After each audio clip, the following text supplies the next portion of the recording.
हम यहाँ पे फ्यूचर कंडीशनल सेंटेंसेस को देख रहे हैं। फ्यूचर कंडीशनल सेंटेंसेस में होता क्या है कि दो एक्शन फ्यूचर में होता है और जो सेकंड एक्शन होता है वो डिपेंड करता है पहले एक्शन पे, यानी पहला एक्शन होगा तो ही सेकंड एक्शन होगा। ठीक है, तो पहला एक्शन क्या है, वो शर्त रहता है, वो कंडीशन होती है कि पहला एक्शन जो रहता है वो एज अ कंडीशन होता है कि पहला एक्शन कंडीशन फुलफिल हुआ तो दूसरा एक्शन होगा। जैसे यहाँ पे यदि कल होगी, यदि कल बारिश होगी तो कल मैं स्कूल नहीं जाऊंगा, ये क्या है, ये कंडीशन है। ठीक है, यानी पहला पार्ट क्या है, बारिश का होना, फर्स्ट पार्ट इज बारिश का होना, और स्कूल नहीं जाना इज सेकंड पार्ट। ठीक है, और यहाँ पे ये क्या है, यदि is if in the sentence, तो फर्स्ट एक्शन के साथ ही इफ लगा रहता है। ठीक है, जैसे यहाँ पे यदि तुम मुंबई आओगे तो ये फर्स्ट एक्शन है मुंबई आना, तो हम गोवा चलेंगे तो गोवा चलना इज सेकंड एक्शन, और इफ यहाँ पे लगा है फर्स्ट एक्शन के साथ। तो कहना मैं ये चाहता हूँ कि जो सेंटेंस होगा उसमें इफ के साथ फर्स्ट एक्शन लगा होगा, उसमें इफ के साथ फर्स्ट एक्शन लगा होगा। ठीक है, और जो सेकंड एक्शन होगा वो जो बच जाएगा वो सेकंड एक्शन होगा। अब करना क्या है हमें सेंटेंस में, ये देखिए यहाँ पे जो फर्स्ट पार्ट रहेगा यानी इफ वाला फर्स्ट पार्ट, उसको हमें सिंपल प्रेजेंट में बनाना है।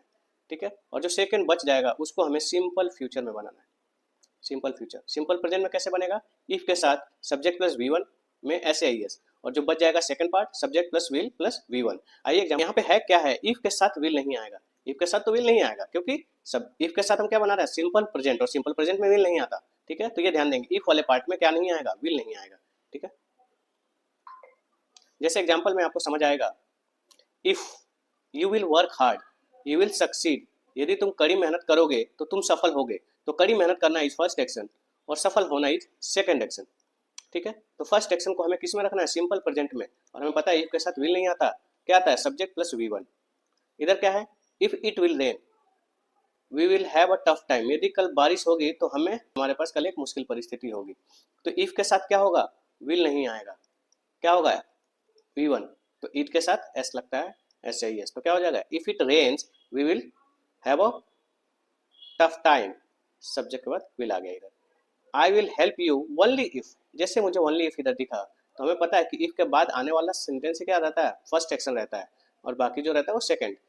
तो फर्स्ट एक्शन को हमें किस में बनाना है, सिंपल प्रेजेंट में, यानी if you mend your ways I will help you, तो ये सही है। इधर क्या है, if he will finish early we will go for a movie. अब यहाँ पे हमें पता है कि ये इफ है तो विल तो नहीं आएगा, और ही के साथ हमें पता है कि वर्ब में एस लगता है, तो ये क्या हो जाएगा, if he finishes we will go for a movie. ठीक है, अब ये टेस्ट स्लाइड आपके लिए है, आपको अपने आंसर कमेंट करने हैं।